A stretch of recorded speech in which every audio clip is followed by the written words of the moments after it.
What's up, guys? First off, I'm going to do my best not to overdo that pun. Secondly, thank you guys for tuning into the first episode of WhatSupp Radio, where myself and Andy lay the groundwork for what this podcast is about. In this episode, we're basically just going to tell you guys who we are, what we're about, and why we started the podcast, and also why it may or may not be useful to listen to some of the things we have to say. In the second half of the episode, we're going to get into listener questions where we tackle things like are BCAAs effective, how long can I dose things like sulbutamine. Andy goes off on FDAA regulations for protein, and we also tackle some supplements to boost libido. So, I'm sick as hell, but we did it anyways. Without further ado, here's the show. And what is going on, everyone? Welcome to the first episode of WhatSupp Radio. I am your host, William Wallace, and I am joined here by my co-host, Andrew Barninger. And today, basically, we're just going to be giving you guys a quick background into why it may or may not be relevant to listen to us blabber on about your supplemental needs and questions. And we're also going to get into some viewer questions, audience questions, and that's pretty much going to comprise the first episode of WhatSupp Radio. So I'm going to turn it over to my co-host, Andrew Barninger, and let him give a brief background on who he is and what he's all about. Okay, so a little bit more about me. So I actually started with culinary. I wanted to be a chef, and Which I remember when I met Andy for the first time, maybe 3 years ago. We were working in the lab. I started school before he did, and I'm in the lab at the University of Tampa.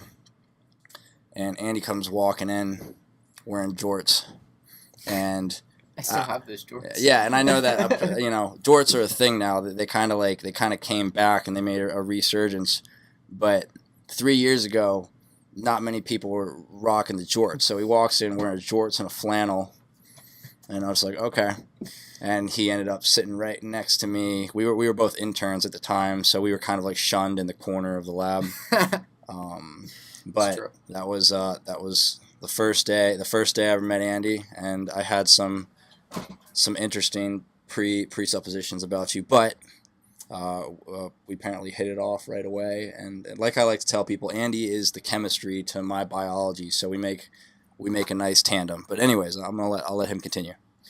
Yeah, so started in culinary, realized I didn't want to be a chef, so luckily I was going to Johnson & Wales at the time actually went to Penn State my freshman year, then went to Johnson & Wales in Charlotte. Realized I didn't want to be a chef, so luckily Johnson & Wales had a culinary nutrition program, and at the time I was getting a lot into performance, primarily bodybuilding, so I wouldn't even call it performance. So kind of self-educating myself, then realized, hey, I should kind of go into nutrition. So luckily they had a culinary nutrition program. So moved to Denver, Colorado, and got my bachelor's degree in culinary nutrition. So I'm both a certified chef as well as have a bachelor's degree in nutrition. And I had a focus in clinical dietetics and food science. And then went to University of Tampa for my graduate degree in exercise and nutrition science. Met a bunch of great people, and now I'm currently working on my doctorate degree in health and human performance. However, I actually may be transferring into a public health program. Alrighty, so we'll kick it over to myself, and if you couldn't tell, I got the sniffles, coughing, and sneezing all over the mic right now. We just got back from New England from the holidays, and of course I got sick. I'm a freaking magnet for colds and sinus infections, but we're here doing it anyways. So, very brief background on myself. My bachelor's degree actually has nothing to do with what I'm doing now. It was actually in occupational safety and health. So that's Wait, so you were an OSHA inspector? That could have very likely been my career path had I not had I not taken a couple years out of school to get prerequisites to go into the exercise sciences. Yes. Do you know how many people don't like people like you? Yeah, because you're like the the kid coming out fresh out of college, like 21, 22 years old, and you're telling guys who've been working on the job 40, 50 years how to do their job. You just hate your guts for it. So I decided that was not something I wanted to do with my life. I knew I was interested in the exercise sciences. Like I said, took a couple years out of school, got some prereqs, got accepted to most exercise science graduate programs I applied to. Inevitably ended up choosing to go to the University of Tampa. And I toyed around with a couple things, tried strength and conditioning, interning as a strength and conditioning coach for men's basketball. It was cool, it wasn't for me. Eventually ended up getting an internship in the lab, and the science kind of stuck. Through graduate school, my focuses were more actually biomechanics and neuromuscular physiology. So my background is largely in motor learning. But as I became more and more fascinated with the actual motor learning, I kind of started to segue more into learning. How does the body learn? How does the brain learn? How does the environment interact with the brain, and vice versa, to promote, well, A, started with movement, but B, how do we learn new experiences in general, and how does the brain adapt to that? So anyways, I ended up going and getting my PhD, and I have a year left until it's actually done, but my focus, the degree is health and human performance, and my focus is more so in neurophysiology. Supplementation has always been a massive interest of mine, and really more of a hobby. I don't have a formal degree in chemistry or biochem or molecular biology, but I became very savvy with supplementation, particularly cognitive supplementation, as that was kind of my niche, my biggest interest.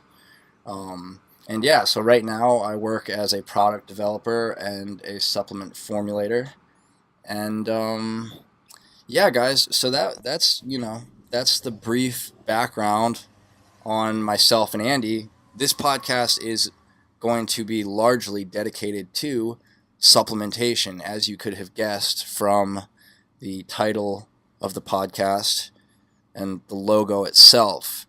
And I want to let you guys know why we decided to do this particular niche, or get into it a bit more in depth. And I promised myself, and Andy can verify all this.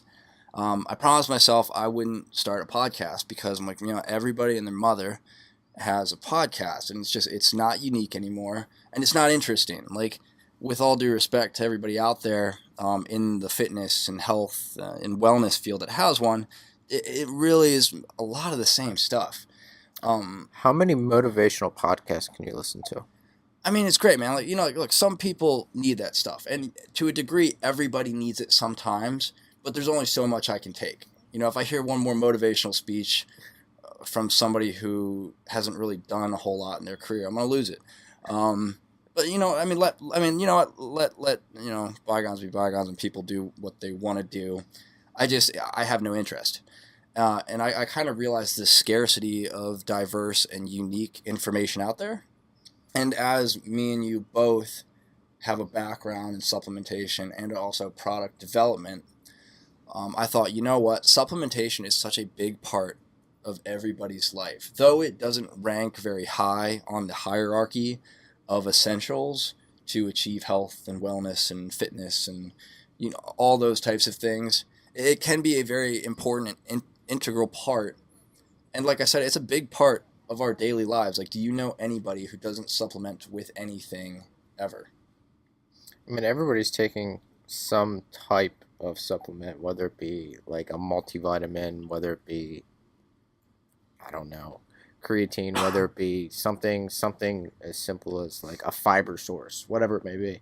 Most people supplement with things because they feel that they need them.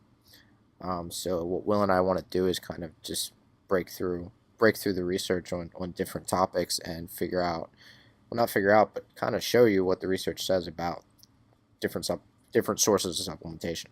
Yeah, and for me, honestly, one of the big things too is that supplementation, because of the way that it's researched, you know, because of the way things are done, because of the way the industry works, right? It's trying to make a buck. If a new supplements come out, ingredients come out, and everybody jumps on the hype train, and me and you were talking about this before we started about one particular ingredient that we're not going to name for PR reasons, politics, but everybody jumps on the hype train, like, oh, it's incredible, it does this, and I'm like, yeah, that's what the company says it does. That's cool, but there's really, for some of these things, there's no clinical data to back it up, and if they do have clinical data, they're using clinical data from other sources that aren't their own, that isn't from the company. Mm-hmm. It's not provided directly from the company, and it's not any research that's been conducted on their specific product. And people jump on these trains like, man, it's incredible, blah, blah, blah, blah, blah. And everybody's, is making a shitload of money, off of people who may not really understand how it's supposed to work. And even if they're told it's supposed to work that way, they just kind of take it for what it is. And a lot of times I feel like, and I told you this before we started too, I was on somebody else's podcast the other day, and I was telling this guy, like, look, I don't want to feel like I'm a buzzkill, but I like, largely because me and you have both worked in clinical research for years, in product development, but on the clinical research side of things, we have to remain skeptical, and we have to take a conservative approach to things. And if we don't see like relevant clinical data, and when I say clinical, I actually mean like data done in humans, mm-hmm. It's really hard to buy into all the claims that companies are making. So what we want to do is basically address a lot of these things, just promote awareness to what people are taking, what they actually, what ingredients actually do, as opposed to, what they might be claimed to do, but may not necessarily provide evidence for.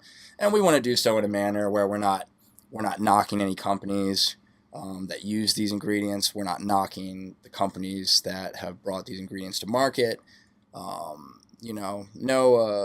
No type of bad public relations on our part. We just want to promote awareness into this specific field where there is a lot of ignorance kind of hangs in the wayside, don't you think?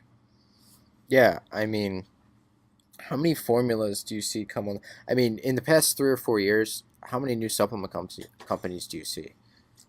Just it's an ungodly amount. Yeah, it's becoming so saturated. And how many of these different companies make different products from the next new company on the market?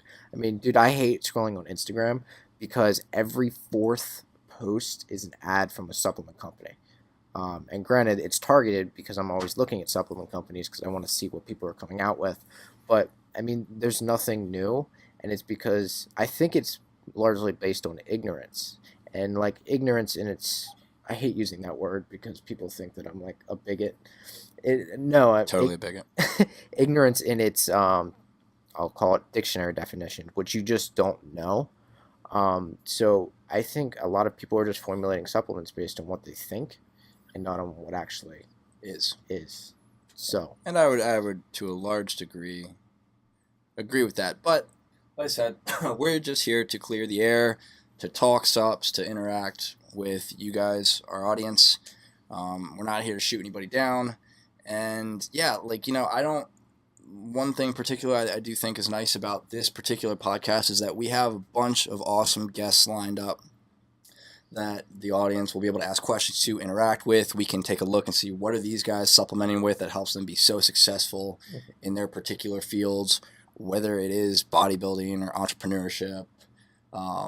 You name it. Like, we have a lot of great guests lined up. But one of the big things I think is cool is that as hosts of the show, we don't need to rely on guests to provide most of the information. I honestly don't like calling myself an expert because truth is so tentative that things are always changing, and it's so much of a practice because everything we know today could be different tomorrow.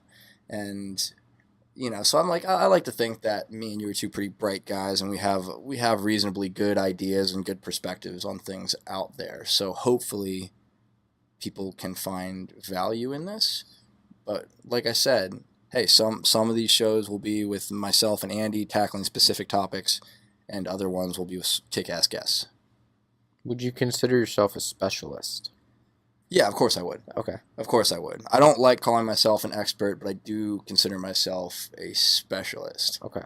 And like I said earlier, my specialty would be in cognitive supplementation. What would you tell the audience that you specialize in? I guess, as much as I don't like to say this because I hate clinical, well, I used to hate clinical. Now I'm kind of like getting into it a little bit more. I would say supplements associated with metabolic diseases. So we're talking about diabetes, heart disease, and cancer. They're of particular interest to me because prescription drugs disgust me. And I'm not saying that prescriptions are bad. What disgusts me most about prescription drugs are the fact that you go to the doctor, let's say your blood pressure is high. Okay, they're automatically going to put you on a blood pressure lowering medication. Automatically. They're not going to say, hey, maybe you should go walk for 30 minutes a day to try to lose some weight to lower your blood pressure. If you go to the doctor and your blood glucose is high, the first thing they're going to do is put you on probably metformin, which is a blood glucose lowering medication. But they're not going to say, hey, maybe you should try to eat some cinnamon, or maybe you should try to supplement with chromium, which are things that you can get from your diet, you can easily supplement with, and are significantly less expensive. Uh-huh. And I mean, currently right now, I'm consulting for a supplement company called Invite Health. Everything is formulated by a pharmacist, and I want to say he's like 65 years old. The dude is really intelligent. He got away from what would you call it, pharmacology? Yeah, I suppose so. Because he didn't like what I'm explaining now, which is basically the drug companies are just, prescription drugs are ridiculous. The system is a bit warped. Yeah. I think that most people listening to this can agree to an extent. When I say warped, I just mean not necessarily that it's inherently bad, but there are aspects of it that could be done way better. There are aspects of it that shouldn't be done at all. And there might be some aspects of it that, it's okay. It might work for some people, particularly specific disease populations. Throw a little fact out there. When you're talking about 100% of the research funding for health, let's just talk about health. That includes prescription drugs. That includes adjuvant therapies for different diseases. That includes diseases in general. That's everything. 30% of the funding comes from the National Institute of Health, which funds most clinical research in disease states. The other 70% of that funding comes from private organizations. Primarily drug companies. I didn't know that. Yes. So, and we're talking about billions of dollars. Yeah, which is one, no, I'm not calling anybody out in particular. I don't think some people realize that how difficult it is to interpret research, particularly in the supplement field, because, like I said near the beginning of this recording, most clinical research, animal data, in vitro data, that is funded by these companies that are ultimately trying to sell their product to you. So you don't think that there's some incentive given to, and again, I'm not naming names, and I'm not accusing anybody of anything, but there is an incentive for people to produce, certain researchers to produce positive results. These companies offer them positive incentives, and they do actually have to claim, in a manuscript, if a research team or an institute is offered incentive, like, hey, you get X amount of stock in the company or X amount of sales of a product or something like that. Well, we'll just pay you this much money. Or something like that. Yeah, they do have to claim that in the manuscript, that it would be illegal for them not to. So they do need to do that so that you can take that into account as you try to interpret the findings. But even if not, there is, and not just on the researcher's part, just within the industry in general, there is huge incentive to produce positive results for a lot of these things. So you can't just read something like, oh man, it produced these wonderful results. Like, that's cool, but who funded it? what country was it done in? That's a really big one because there are certain countries that produce more fraudulent data than others. That's a fact. Um, where I don't want to call out an entire country, but in general, but I'm going to say that from what when you're looking at like data from from Chinese researchers, Ooh, that's a big, yeah, they're a yeah, big one. and I'm not trying to call out all the entire country of China, but what I'm trying to say is that that's not as reliable as a lot of research. Yeah, it's like it sucks because China is they're trying to become a research powerhouse. Mhm. And their government is working very hard to.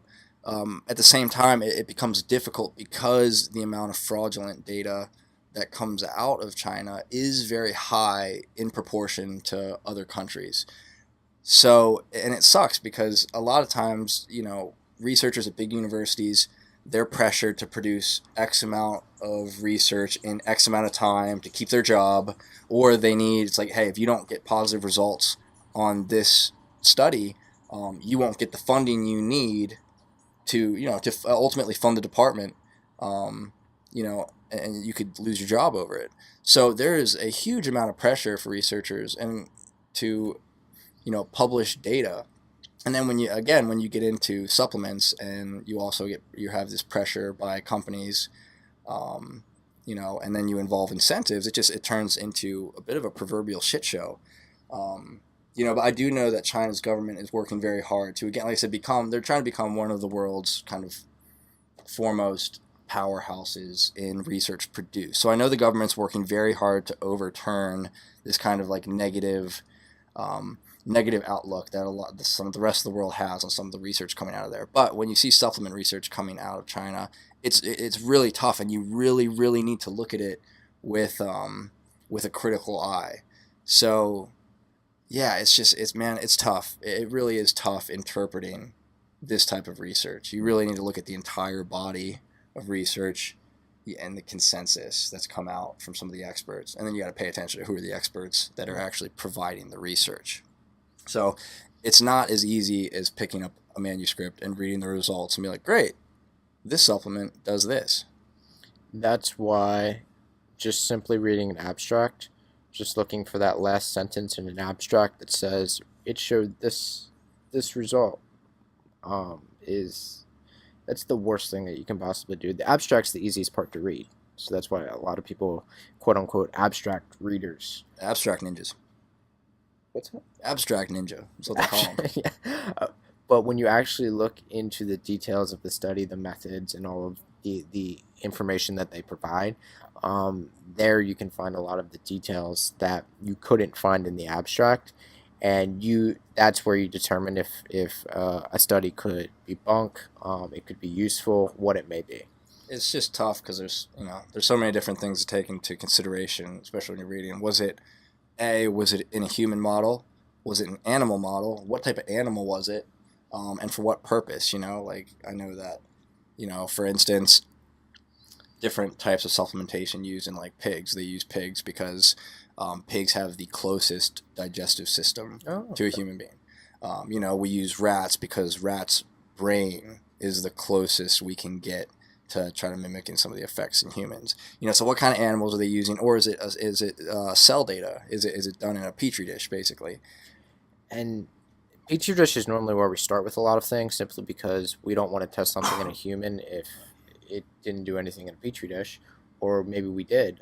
So I actually, talking on this point, I posted something on cordyceps the other day, actually a few weeks ago. And in my post on Instagram, I put this was done in a cell culture because I didn't want it to confuse people and say that, yeah, you should take cordyceps because it kills fungus. Like, that's not necessarily true. Like it does in a petri dish, but at the same time, when you put something in the human body, there's a lot more enzymes and proteins upstream and downstream of each other that can potentially be acting on whatever it is you're testing, and they can have drastically different results. Like, I think on paper, we basically cured cancer, but in the human body, it just doesn't. It just doesn't work like that. But like Andy said, it's important that we start with preclinical studies like petri dishes, animals, and then kind of gradually work to human trials, because you don't want to stick something in a human that you don't even have an idea of how it affects. like I said, different types of enzymes and cells. And I mean, talking on that cancer point, that's why it's so difficult to do human research with cancer models. Well, if I said that, I think I said that wrong. Cancer models with human research. Right. Because, like, it's just not ethical. So, do you want to get into some questions? Let's do that. Yeah, guys, we just spent the first part of this kind of rambling on. But hopefully we let you know a little bit of what we're about and what this podcast will be about. And right now, we are going to address some viewer questions that we put up in a poll on my IG the other day. So I don't have the usernames of the people that asked these, but we're just kind of go down the list and keep answering these questions until we run out of time. So I'm gonna go ahead and I'm going to give a little introduction to this. So some of these questions are from my Instagram and some are from Will's Instagram. So Will is Will the Wallace, and I am at the _performance chef. And WhatSupp Radio also has an Instagram, and that's WhatSupp Radio. All right. So let's see. I'm going to start with this one right here. How long can I take sulbutamine? For those of you that don't know, sulbutamine is a synthetic derivative of thiamine or vitamin B1. Sulbutamine was actually manufactured in China or Japan, might have been Japan, in the 1950s. And that was because they have such a high rice diet, and that kind of equates to a very low diet in B1 or thiamine. And even then, a lot of the thiamine we take in through dietary means isn't able to cross the blood-brain barrier. So the Navy in Japan, I'm pretty sure it was Japan. So their Navy, the people were developing some central nervous system disease called beriberi. And you can contribute that to a low thiamine diet. So basically they formulated this synthetic compound, synthetic derivative of thiamine that is able to cross the blood-brain barrier. And when you take it, honestly, it's one of my favorite nootropic ingredients to take on its own because it has such motivating effects. However, as this question is suggesting, it does kind of, you do develop tolerance issues pretty quickly. And depending on who you are and the doses you're taking, normally doses of sulbutamine are anywhere from 100 to 400 milligrams. Those are typical suggested doses. Some people do dose it higher at 400 milligrams twice a day. And some people do more than that. That's a little excessive, in my opinion. However, so depending on the doses you're using and how you react to it, you can develop tolerance issues within a week to 2 weeks. However, I don't necessarily think that not feeling that motivating, stimulating feeling is necessarily a bad thing. With sulbutamine specifically, because now there's data suggesting that sulbutamine increases the density of dopamine type 1 receptors in the prefrontal cortex specifically. And this study, it's one study, and it is just thrown around the internet, like Reddit boards, people who, like, yeah, I understand what this is all about. It increases D1 receptor density. Well, it's one study. That was one study that, it's not in humans, and because it's really difficult to do a study like that in humans. You have to cut part of their brain out. That's a little unethical. But anyways, so it's one study, and that was after supplementation with sulbutamine over, God, I can't think of the time period, but it was over a course of time, a couple weeks. So in order to get that, the positive effects in terms of dopamine receptor density. Now, my theory, because there's not enough research on sulbutamine, and it needs to be researched more, acutely, it can be used for, for very motivation. It can be stimulatory. And for me, I actually think it can be very useful for people with social anxiety to actually help them be more sociable, and to have less anxiety in social situations where they're interacting with other people or groups of people. So this is something that I should be taking. It might be a good idea, yeah. But anyways, like I said, the tolerance issues. Now, here's my theory on it. And like I said, there needs to be more research in it. But my theory is that tolerance issues come up so fast because, people people contribute tolerance issues to not feeling that motivating stimulatory feeling after taking it. Now, my theory is that because there's not enough research on it, that it actually increases dopamine in other parts of the brain, because the theory is that it pulls dopamine from the prefrontal cortex. When you have less dopamine there, then the brain has to compensate by producing more dopamine type 1 receptors, so that less dopamine has at least more places to bind to. So my theory is that it increases dopamine, at least acutely, in other parts of the brain. And if you understand the feeling you get from sulbutamine, I don't think there's any way that you could really argue that, at least anecdotally. So I think it increases dopamine in other parts of the brain, and what it does is over time, it makes you deplete dopamine. So over the course of a week to 2 weeks, you don't feel that stimulating feeling anymore and that motivating feeling, because you've depleted your dopamine stores, because it makes you produce more dopamine and run through your stores, so that chronically there's less dopamine, which allows the increase in dopamine receptor density, at least in the prefrontal cortex. So I think acutely it raises dopamine levels and causes an increase in the production of dopamine. And then if you want to get that dopamine receptor density benefit, then you do need to supplement with it for 2 weeks plus. I would suggest like at least up to a month, but you won't feel that great feeling you get, in the first week. But if you want to use it acutely for that, motivating feeling, then yeah, supplement with it for, up to a week on, and take a week or two off, or you could take it every 2 to 3 days, and then the same amount of time you took it, just take it off. So that's kind of the long-winded answer to the sulbutamine question that people ask so often. What's the difference between sulbutamine and benfotiamine? Benfotiamine? Yeah, so benfotiamine is actually another another version of thiamine that's pretty highly bioavailable. The thing is that sulbutamine is more likely to cross the blood-brain barrier. It has a better affinity for that. Benfotiamine can increase neural levels of thiamine, but you just need to supplement with it for a bit longer.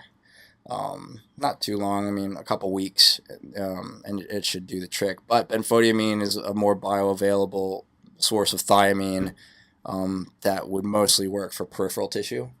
But like I said, it can increase neural levels just over time, whereas sulbutamine can cross the blood-brain barrier pretty readily. Okay. All right, next question. What's your favorite protein powder and why? Andy, I'm going to let you tackle this one. Oh, okay. So, there are so many different protein powders on the market, whether you want soy, non-soy, pea, whey. I think it's this one. Oh, it's just whey. It's just protein powder. So, I have no favorite one. None at all. Okay, there's no favorite. All right, so yeah. What is it that you look for in a protein powder to just be like, okay, this is legit. I would use this. I would waste $50 on this. I have to see third-party testing. And by third party, so when you're talking about protein, you have the manufacturer and you have the person buying the protein to sell to the consumer. A third party would be a lab that tests it in between there. And I have to see third party testing because amino spiking you can't even tell when the protein content is actually like taken by a third party. But basically I need to see third party testing because I need to see that, okay, what type of whey protein are they using? And you can kind of reverse engineer that by, okay, how much fat does the protein have? How much carbohydrate, how much actual protein. If you have something that, if you have a 40-gram scoop, but it only has 22 grams of protein, you're probably pretty sure that they're using a really low quality whey protein concentrate. What many people don't know is there's actually a wide variety of different qualities of protein within the qualities of protein. So whey protein concentrate is common because it's super cheap. And it's something that can just be added to a bunch of different formulas. But there's a whey protein concentrate, I think it's a 34, So that means that if you take 100 grams of it, 34 grams of it's actually protein. You can get a whey protein concentrate 80, which if you have 100 grams of it, 80 grams of it's actually protein. So if you have a 34, a lot of companies will put whey protein concentrate 34 in their protein simply because it's significantly cheaper than an isolate or even a hydrolyzed whey protein. But 50% of a whey protein concentrate 34 is lactose. Really? 50%. So someone like you, who is lactose intolerant, Yeah, kill me. yeah, 50% is lactose. It has more lactose than it has protein. Jesus, I'd be on my deathbed. So, but you can kind of reverse engineer it if you see a C of A. So just reading the label, for example, a lot of companies will put the word whey protein peptide on their protein bottle. I'm not calling it out anybody specifically, but please tell me what a whey protein peptide is. Do you know what a whey protein peptide is? I have no idea. So a whey protein peptide is actually nothing. If I were to call up, I don't know, AgriPure, a protein supplier, and say, can I get 100 metric tons of whey protein peptides? They'd laugh you off the phone. Yes, because it's not an ingredient. Basically, if you read whey protein peptides on a protein label, what they're doing is, so there's a clause in the FDA's labeling guidelines that says that people can label whey protein concentrate or just whey protein in general. They can label it whey protein peptides because by definition it is a peptide, which is just a chain of proteins. So if you read a label and it says, let's say it says whey protein isolate, whey protein concentrate, and whey protein peptides, what they're most likely doing is saying that, okay, if we split the whey protein concentrate between concentrate and whey protein peptides, and we have 32% of each of these, that means we can put it behind the whey protein isolate on the bottle, because when you read an ingredients facts panel, the ingredient facts are actually in order of dominance of whatever. This is food, this is protein, this is anything. So what they'll do is they'll split the whey protein concentrate between two words. It sounds stupid, but it's what they do. And it'll say whey protein concentrate and whey protein peptides. And you'll see that behind the whey protein isolate. But what they're most likely doing is they actually have about 64% whey protein concentrate and another, 36% whey protein isolate? Yeah, something like that. But since they split the words, they can put isolate first. So now it looks like you're getting a high quality protein isolate with some whey protein concentrate sprinkled in. So that's why I need to see a C of A. Oh, all right, that was a lot of whey protein information to digest, but pun intended. You mentioned Velocitol earlier. Oh yeah, I had excuse me. I had mentioned this ingredient Velocitol because there are some companies. I'm just throwing a blank on one specific bigger one that uses this now in their protein powders off the top of my head. So this is a patented ingredient. And basically they came out with research showing that it was just 6 grams of protein with or without Velocitol. And they showed that this ingredient, Velocitol, had actually increased the protein synthetic spike of the 6 grams of protein with Velocitol versus without. So like you can get a higher MPS response when you take protein with Velocitol. So now you have companies adding Velocitol to their protein powders, and it's kind of a hot trend right now. Velocitol is produced by Nutrition 21, and so Velocitol is, and this is not me knocking the ingredient at all. I'm just kind of providing what it is and what it does and what it could be used for and why it's not necessary to jump on the hype train being like, I need a whey protein powder with Velocitol. However, there are situations where it may be more useful than having a protein powder without. So Velocitol is basically comprised of amylopectin, which is a polysaccharide, so basically glucose, and chromium. So chromium, as we know, is an insulin mimetic. Now, the theory is that this amylopectin or the glucose will provide a little bit of an insulin response, and the chromium, being an insulin mimetic, can then take that with the whey protein and drive it into cells to stimulate muscle protein synthesis to a higher degree. Now, one of the issues with a theory behind people being like, well, this is way better in a protein supplement than if I take a protein supplement without it, is that you can only promote muscle protein synthesis to such a degree, at which point it reaches maximum. So if I take 6 grams of just measly 6 grams of whey protein, I will get a protein synthetic response, though it won't be maximum. Now, there's research out there showing that depending on if you're an avid trainer, how trained you are, what kind of health you're in, that 25 grams may be sufficient for some people to achieve a maximum protein synthetic response.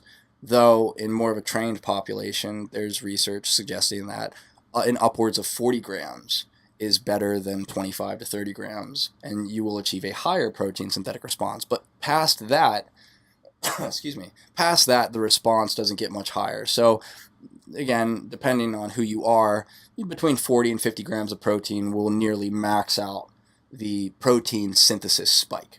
Mm-hmm.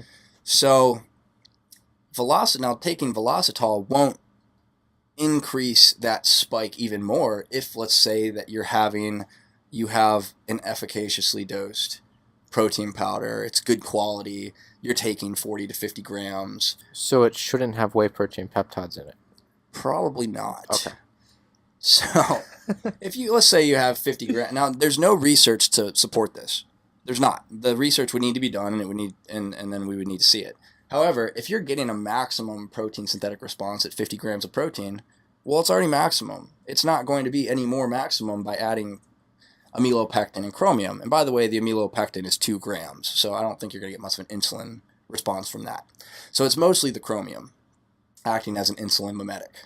And if protein in itself provides an insulin response, well, there you go. Now you just add your chromium, get an insulin mimetic, and it might be helpful. So, like I said, if you have a maximal response with 50 grams, or around that, give or take, then you're not going to have more maximal when you add, a patented ingredient like Velocitol. So it really doesn't make much sense to spend more money and buy a protein powder, a good quality protein powder with special patented ingredients, if you're already using enough of the high quality protein to maximize your protein synthetic response. Again, I would need to see research that showed 50 grams with this special ingredient, 50 grams without. The 50 grams with showed a super maximal protein synthetic response. And if I saw that, I'd eat my words and be like, okay, fair enough. But as it stands, you're not going to go more than maximal with just chromium added, to my knowledge. So now where it may be very useful is if you want to maximize your protein synthetic response with less protein. So say that maybe I want to save money and use less of my protein powder, or I'm just in a spot where I can't get as much protein in, and I got to say 25 grams. And well, hey, then Velocitol might be a good bet to actually maximize to the best of its ability that 25 grams, or at least increase the response of that 25 grams compared to taking that in without something like Velocitol or chromium. So that at least is based off the scientific research that is out there in protein and muscle protein synthesis responses, and the research provided by these companies on their patented ingredients. That would be the way to use it, and that would kind of be the consensus on it. Is that fair to say? Yes, that is. I had something I was about to say and I lost it. But I have to throw this in here just because I have to. Andy's he heard the word insulin and he got triggered. No, that's a totally different conversation. We could talk insulin for hours. But chromium. So I was doing some Andy research. heard the word chromium and he got triggered. I was doing a lot of research on chromium because a company I used to work for used Chromax, which is a patented form of chromium in their supplement. And I was doing a lot of the research on chromium, and it's a highly researched supplement. However, if you look at it, in anything that uses a healthy population, so people that are not insulin resistant, people who are not type 2 diabetics, um, chromium really doesn't do anything. So I'm just gonna plant that seed. Right. It's like, well, let's think about it. I mean, assuming you're in good health, if you're not insulin resistant, then there's not much a need for an insulin mimetic. No. If you're insulin resistant, then you might need an insulin mimetic Mhm. to actually do some of the work that your body can't. So that makes enough sense. Oh, and let me throw this caveat in here. We'll talk a lot about when situational uses of how velocitol could be used. But if the caveat is if you're using anabolic steroids and you're using insulin, none of what he said applies. Nope. Throw all rules and guidelines out the window. Because I think you mentioned it earlier. Actually, keep guidelines. Throw rules out the window. You mentioned it earlier that anabolic steroids and insulin will increase your protein synthetic response to protein and carbohydrates. Oh yeah, I mean if you're taking some of the anabolic steroids, then you're going to retain more nitrogen in muscles. You're kind of going to promote an environment that will allow for more robust responses in protein synthesis with less, and even get super maximal protein synthetic responses compared to somebody who's not on anabolic steroids. So yeah, we get questions about anabolic steroids all the time, androgens, all rules fly out the window when you introduce those. So we won't tackle those too much on this, though we may address it here and there. However, not because it's such a touchy subject, I'm not sure. We really don't care about talking about anything controversial or touchy. It's just that the propensity for people to abuse things like that or not listen to instruction or harm themselves is so high that we just don't want any of the responsibility. Be like, oh yeah, I got some of the info from WhatSupp Radio. Be like, no thanks, not interested. So all right, let's pick out a couple more of these questions because we're starting to run short on time here. Yeah, let's kind of like breeze through some of these. So let's see. We might answer some of these a bit quicker, but all right, this is a good one because we just got done talking about protein powders. So how effective are BCAAs? So Andy, in 2 or 3 words, how effective are BCAAs? They're not. That's a reasonable answer. So you mentioned something on your IG story the other day, talking about the difference between protein synthesis and. Yeah, this is important. So this one, we won't breeze through this one so much because this is a, most people are pretty confused about this one, and rightly so. There's a lot of equivocal findings on this. There's a lot of back and forth as to whether BCAAs are effective or not. So basically, I'll sum it up like this. Most relevant research in BCAA supplementation does not show any real benefit for chronic hypertrophy, chronic muscle gains or strength gains, anything like that. Now, we need to break it down really quick and understand what's going on. So, kind of like you said, I had addressed this on my own Instagram a couple weeks ago. There are two different major types of protein synthesis and that people need to be able to differentiate from. There is myofibril protein synthesis, which is the protein synthesis that contributes to building new skeletal muscle. And there is mitochondrial protein synthesis, because we need to use those proteins and amino acids to actually build other proteins and mitochondria within the body. And that does not contribute to muscle protein synthesis. So myofibril protein synthesis versus mitochondrial, instead of myofibril, I'll use muscle protein synthesis. So BCAAs. Now, what do we have? Valine, leucine, isoleucine. Mm-hmm. Those are 3 of the 9 essential amino acids. Now, it is not possible to stimulate let me rephrase this, because it is possible to stimulate muscle protein synthesis without all 9, but kind of the caveat to that is you need all 9. So that's a bit contradictory in what I'm saying, but what do I mean? So you can take BCAAs and get those 3 essentials, and you can stimulate muscle protein synthesis. The problem is you need all 9.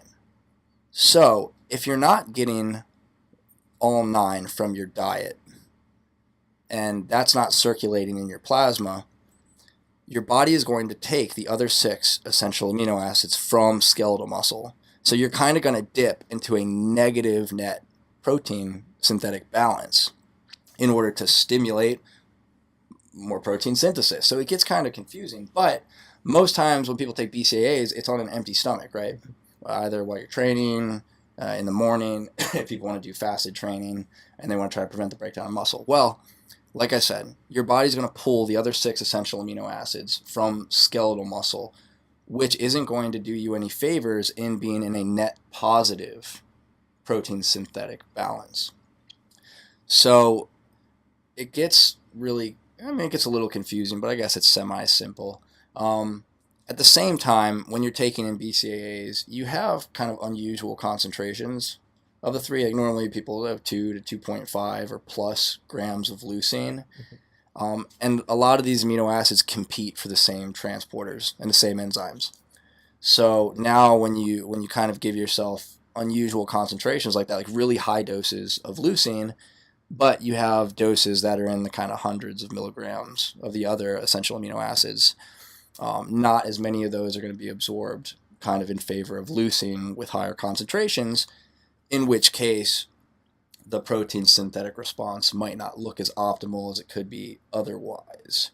So yeah, so BCAAs, now honestly, again, that's BCAAs on an empty stomach, but that's kind of when people tend to take them. What about BCAAs when you're fed, or like postprandial, when you actually might have other circulating essential amino acids?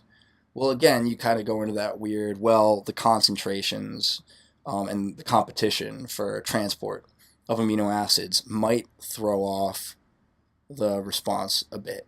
But at the same time, if you're getting in ample proteins with all essential amino acids, then there's not really a need for BCAAs, and your money is kind of best served elsewhere.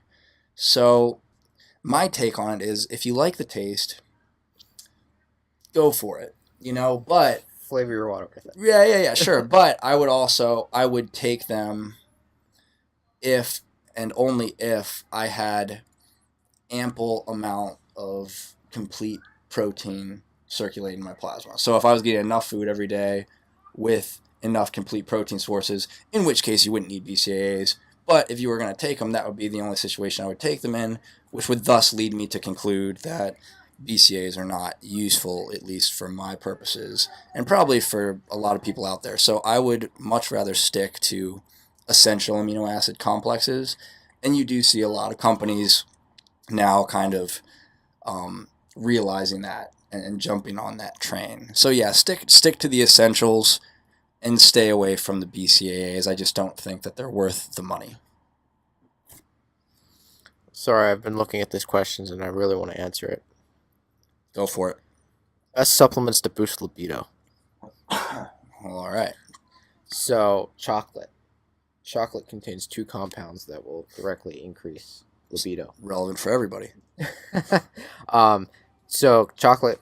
So I'm not saying chocolate is a supplement. I mean, I eat chocolate as a supplement, but chocolate contains phenethylamine.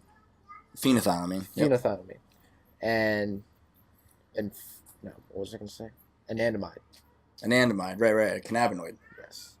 So you were talking a lot on. I'm going to let Will explain this because he knows significantly more than I do. I just know what to supplement with. Yeah, chocolate. Okay, chocolate's an interesting one. So yeah, I mean, it contains anandamide, a cannabinoid that the body also makes on its own. It contains phenethylamine. Phenethylamine is one of the body's most potent feel-good chemicals, and it's derived from phenylalanine, or it's a byproduct of phenylalanine. The problem with phenethylamine is it doesn't last very long in the body. I mean, its half-life is between 5 to 10 minutes before it's metabolized. However, most derivatives of phenylalanine will contribute in some degree or another to libido as they kind of all interact and work on the dopamine system in some regard or another. And also, not to mention one of chocolate's specifically dark chocolate's biggest libido boosting effects is its vasodilatory properties. So And epicatechin. Right. So basically the oligomers from epicatechin, they basically inhibit endothelin 1, which is a protein that signals for vasoconstriction, and it signals to downregulate endothelial nitric oxide synthase, which produces nitric oxide. So when you can inhibit endothelin 1, then you can get increases in nitric oxide, all of which contribute, again, in some degree to another, to boosting libido. Now, to kind of like ramble off a couple other libido boosting supplements, we talked about one earlier. Silbutamine tends to work really well for some people with libido. And again, that probably has a lot to do with its effects on the dopamine system. The dopaminergic system plays a massive role in libido and the feeling of wanting to be connected. Horny goatweed is a great one because it's a PDE5 inhibitor. So PDE stands for phosphodiesterase, which is an enzyme in the body. It's a class of enzymes. The type 5 specifically has to do with actually the cavernous tissue in the male penis. And researchers are now beginning to find that it works in women as well because some of the same mechanisms are at play. So horny goatweed, being a PDE5 inhibitor, inhibits this enzyme that lessens the degree of vasodilation in male and female sexual organs. So it's actually the same. It's actually the same mechanism as Cialis. So basically, a more natural, less potent, but still works. Let me tell you, it still works. A less potent version of Cialis. So horny goatweed, Mucuna pruriens. I always stumble over the pronunciation of that, but basically, it's an herb that is used in Ayurvedic medicine. And Ayurvedic medicine, I think, is actually great. That's how you say that word? I've been pronouncing that wrong for like 4 years. I think I still pronounce it wrong, but there's like people pronounce like 5 different ways, and I'm just like, you know what, that one kind of flows, so I just kind of roll with it. And when nobody calls me out, I just keep going. So I think that Ayurvedic medicine can be really great, specifically for its libido boosting properties. But Mucuna pruriens contain L-dopa. And L-dopa is a derivative of L-tyrosine. It's a step closer to dopamine. So, again, anything that raises dopamine concentrations or works on the dopaminergic system will have a pretty significant role to play in libido or sexual response in male and female. A common one that I often see is maca. But I looked into it some more, and we really don't know how it works. No, actually, people have no idea. Well, I mean, we have an idea, but the reasons are a bit unclear. And the theory is that, again, it works to kind of, I'm going to call it, modulate the dopaminergic system and how dopamine is used and where it's used in the brain. And that's kind of the thought behind it. Another simple but overlooked ingredient for libido boosting would be a good choline source. So alpha GPC, CDP choline. The reason being is that in order to actually stimulate sexual arousal, the brain uses acetylcholine as a messenger to send the signal to be like, hey, like, time to go.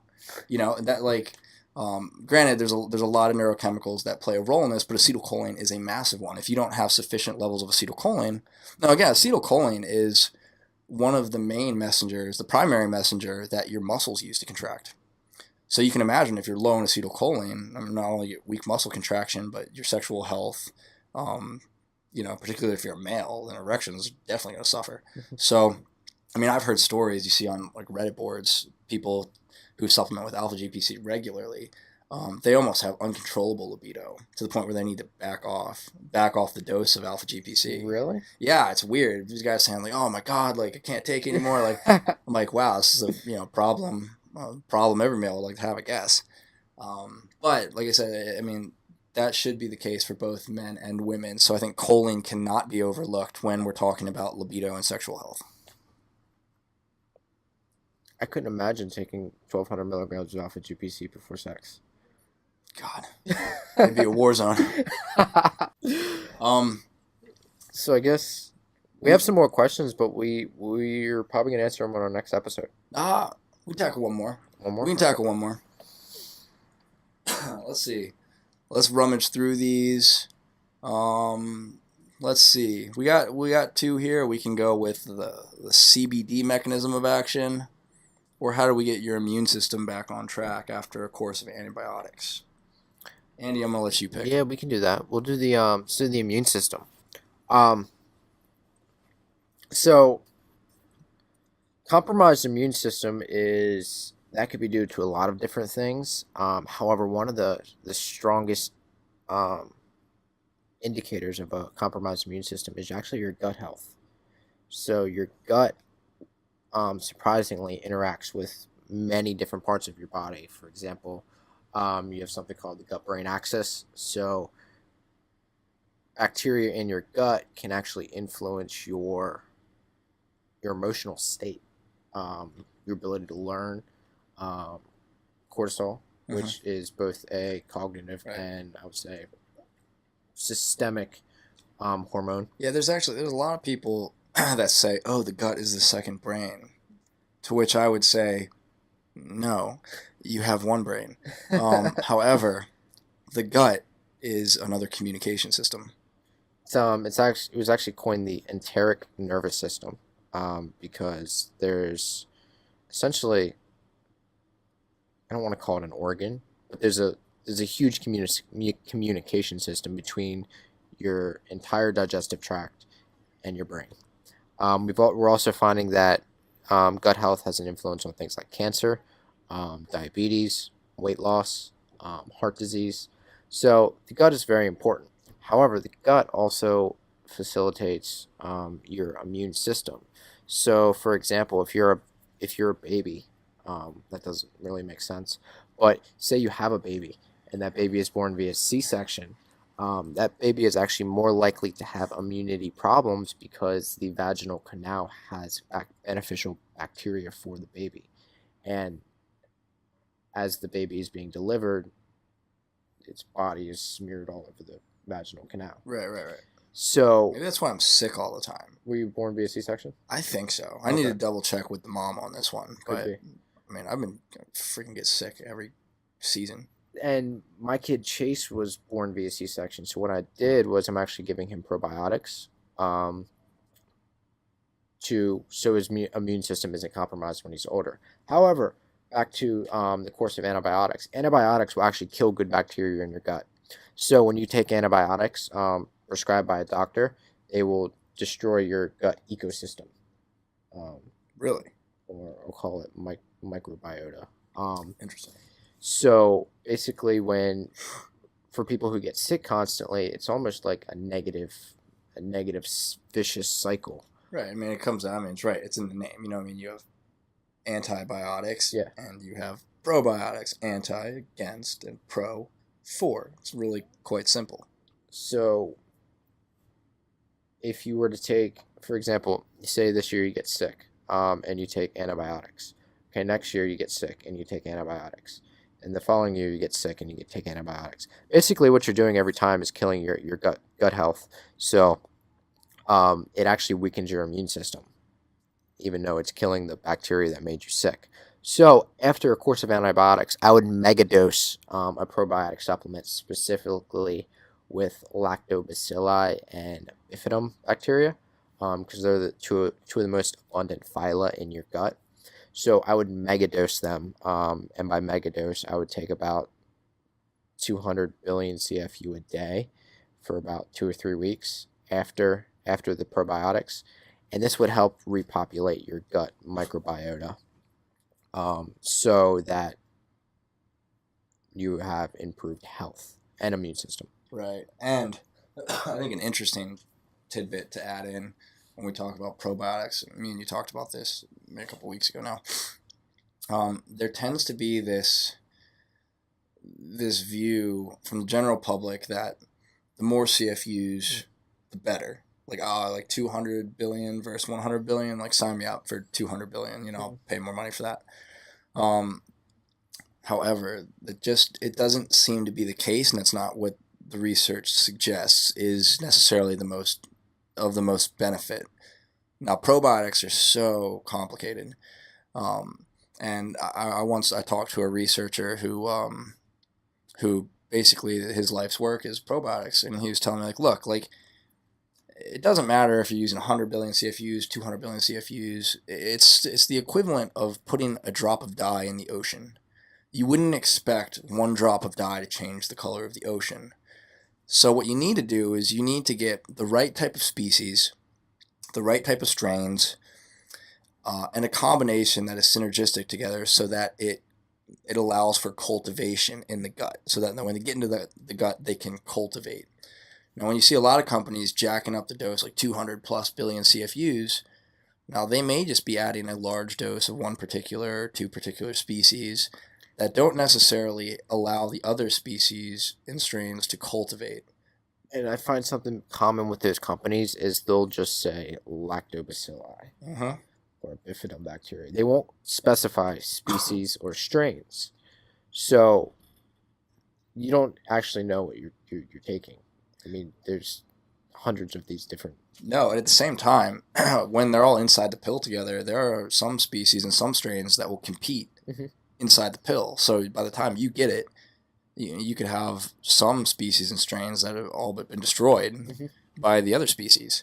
So that's why, particularly when it comes to formulating probiotics, definitely gets interesting and complicated. But just because something says 200 billion CFUs doesn't mean it's any better than a company that produces a product that has 15 to 20 billion CFUs. It really depends on, are they being transparent with the species and strains they're using, and the concentrations of those things. And the CFU count is actually at the time of packaging. As Will mentioned, some will kill each other, and that's so at the time of packaging it had 10 billion CFU. However, when you get it, it could have more or less, most likely less. Yeah, what you want to do is you want to find a company who basically says that it's a guarantee. Say it's 100 billion CFUs. It needs to be guaranteed. And if it's a guaranteed 100 billion CFUs, that means more than likely they had to quadruple dose the amount during packaging. And by the end of shelf life, which is typically 2 years, you should still have 100 billion CFUs. So in the beginning, if you get that thing fresh off the shelf, it may have 300 to 400. But at the end of 2 years, they can at least guarantee that it has what they say on the label. So you want to look for companies that guarantee that much. It means they tripled or quadruple dosed it, and that you should have that after 2 years of shelf life. All right, guys. So it looks like, hey, we rambled a lot. We talked a lot of nonsense. We got to a couple questions, not as many as we liked, but hopefully we provided some pretty good insight into the ones that we did answer. Next time me and Andy drop an episode, we will have a guest. I'm not going to name that person now, but we have them lined up. We're excited to release that one. And yeah, guys, keep dropping in the questions that we can answer on this show. Yeah, that's all from us. Yeah, so make sure you check out Will's Instagram at Will the Wallace, and you can check out mine at _performance chef. Ask us questions on there. If we don't get to them there, we'll most likely get to them on here. So thank you guys. Peace. What's up, guys and gals? This is Andrew Barninger, co-host of WhatSupp Radio. I want to thank you for tuning in to today's episode. If you ever have any questions about the topics Will and I discuss, please feel free to reach out to us on Instagram or Twitter at WhatSupp Radio. You can find our podcast on iTunes, Spotify, SoundCloud, YouTube, and the Google Play Music Store. Just search WhatSupp Radio. Don't forget to follow us on Instagram at WhatSupp Radio for news and highlights of upcoming episodes.